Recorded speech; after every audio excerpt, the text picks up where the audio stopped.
So this is Sonny. Tell me about Sonny's personality when he's not sick.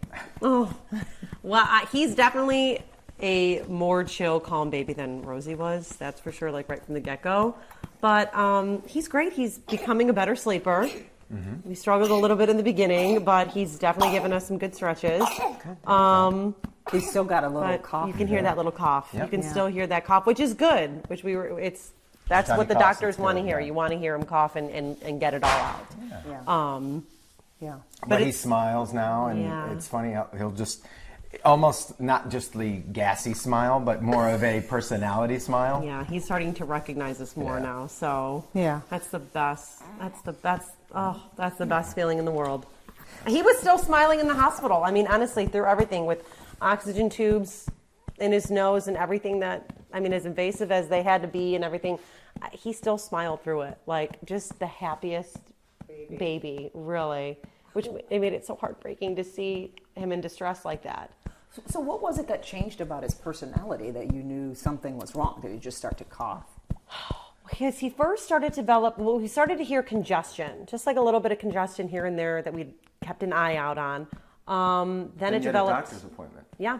Well, what was it again? I'm trying to think. It's Thursday, doctor's appointment. First he developed the congestion, then he started getting more of a dry cough, which turned into more of a phlegmy cough, which was when I made a pediatrician appointment that day, because it was definitely sounding concerning. So we went into the pediatrician. She did a breathing treatment on him and said, if this breathing treatment doesn't change anything, you need to go to the ER. And nothing changed. It was just as bad as before. So we brought him to Royal Oak Beaumont, where we were there for a couple of hours. And they thought it was okay to send him home because he didn't have a fever. His oxygen levels were normal, and he still had a very big appetite. So they didn't think it was necessary to keep him. But the next day is when it took a turn. Yeah. We had another follow-up appointment, so we were getting him ready for that.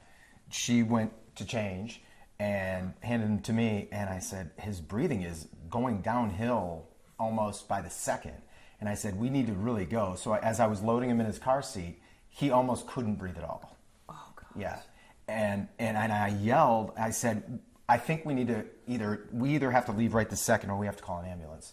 And something about, I don't know, maybe me, I'm just like, is it serious enough to call an ambulance? She didn't hesitate for a second. She came out of the room. She was on the phone with 911, and it was scary because he couldn't breathe.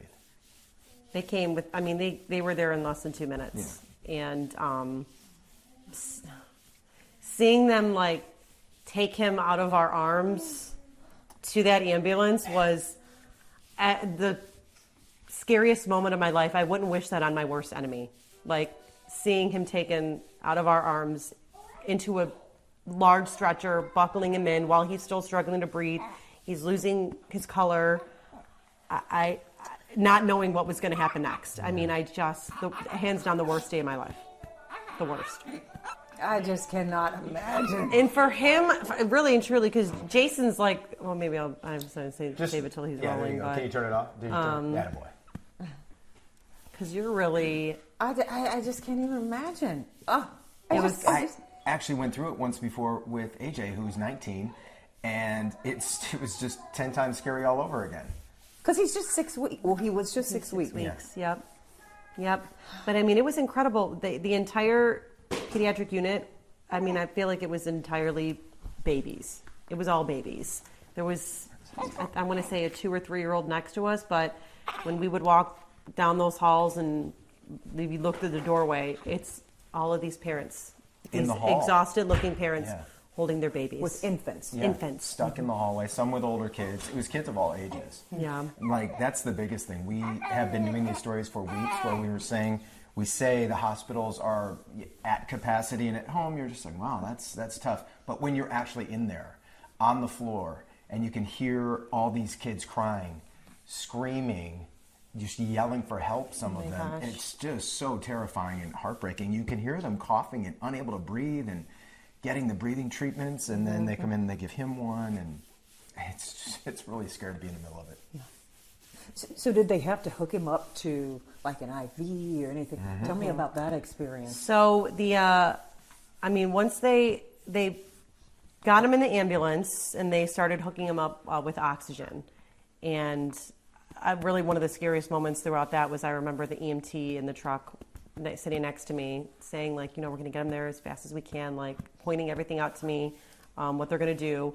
And then she got up and went to the driver and whispered in something in his ear. And I remember like panicking, like, what is going on? What is she saying? And she came back to me and she's like, I just want to give you a heads up. We're turning the sirens on. Like, we need to get him there fast. So my heart, like, I was about to jump out of my chest. So we get there, and I mean, we were greeted with 20 doctors and nurses, again, taking him away from me, seeing him in that stretcher, being pulled into another room, me not knowing what's going on.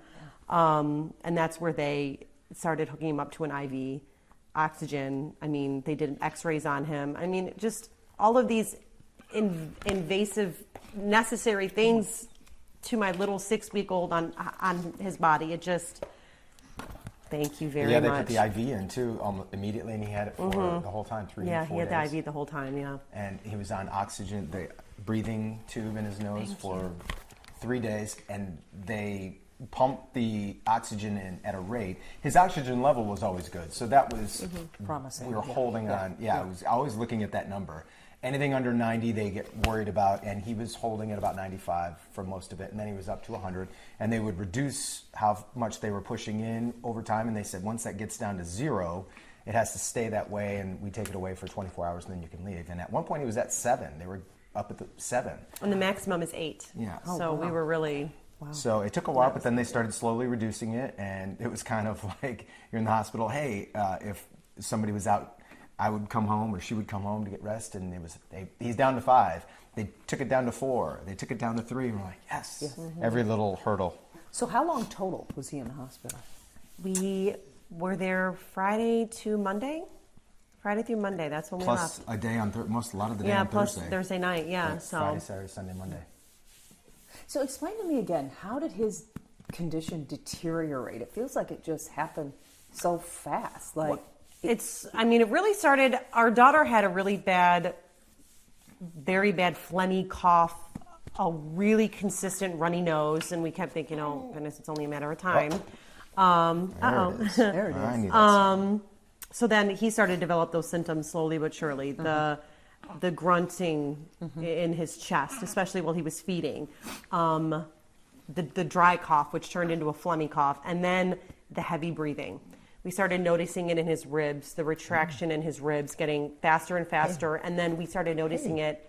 And to be honest, I really didn't notice it as much until the pediatrician pointed it out, retracting in his neck, where they said that is where he's pulling to breathe. That is scary. And I mean, it was and fast. How hard and fast they have to breathe to just get that little oxygen to Yes. So once we noticed that's when Yeah. we took him to the pediatrician, who didn't hesitate to send us to the ER. But it's tricky even for the doctors, because they sent us home the first day, and we had to come back the next day. And when we were in our room, and they're at capacity, so we were sharing a room with another baby, and that baby was about the same age, and he was in the hospital for 2 days prior. They released him thinking he was good, and he came back with pneumonia. Oh gosh! And he was struggling. So every hour they would come in, or every few hours, with these breathing treatments and suction out whatever they could from their noses. They'd do him and then do him, and it was one after another. And you're like, is this ever going to end? And it's hard even for the doctors to tell when they're in the clear.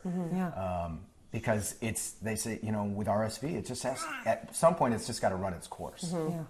Yeah. Right? And also, too, I mean, you silly girl, they would tell us, really days, some doctors would say days 3 through 5 tend to be where it's the worst. Days 5 and 6 tend to be the worst.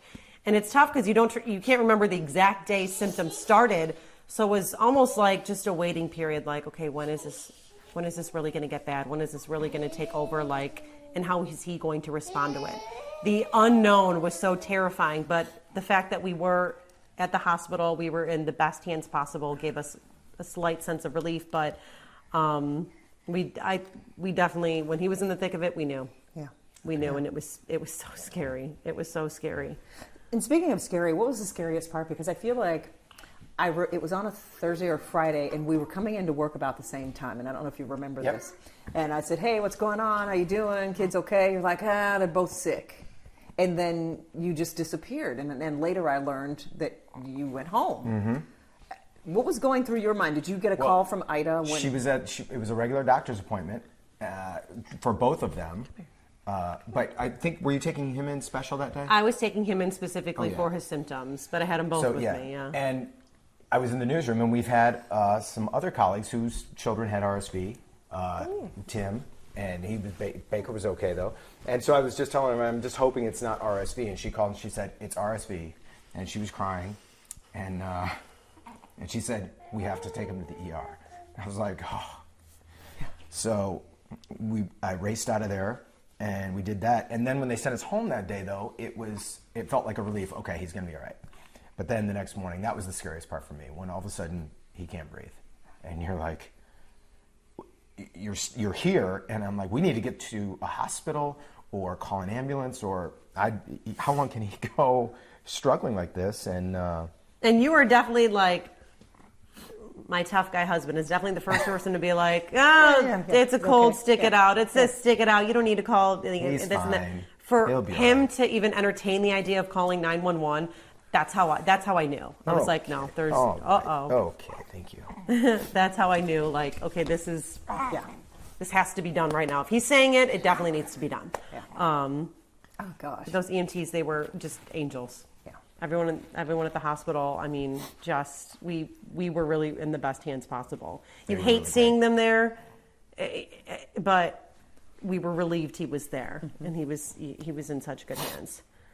And throughout all of this, Rosie never got to a point where she needed any special attention going to the doctor. She did have that cough, and you feel like that he maybe contracted something from her. Definitely from her, even though she was never tested and had it. But at the hospital, they said, it was almost like a running joke with the staff. They'd say, I'm guessing they have an older sibling who's also sick. And they said 90% at least of the kids are getting it from an older sibling. Mm-hmm. And I said, yeah, he's got an older sibling and she's sick.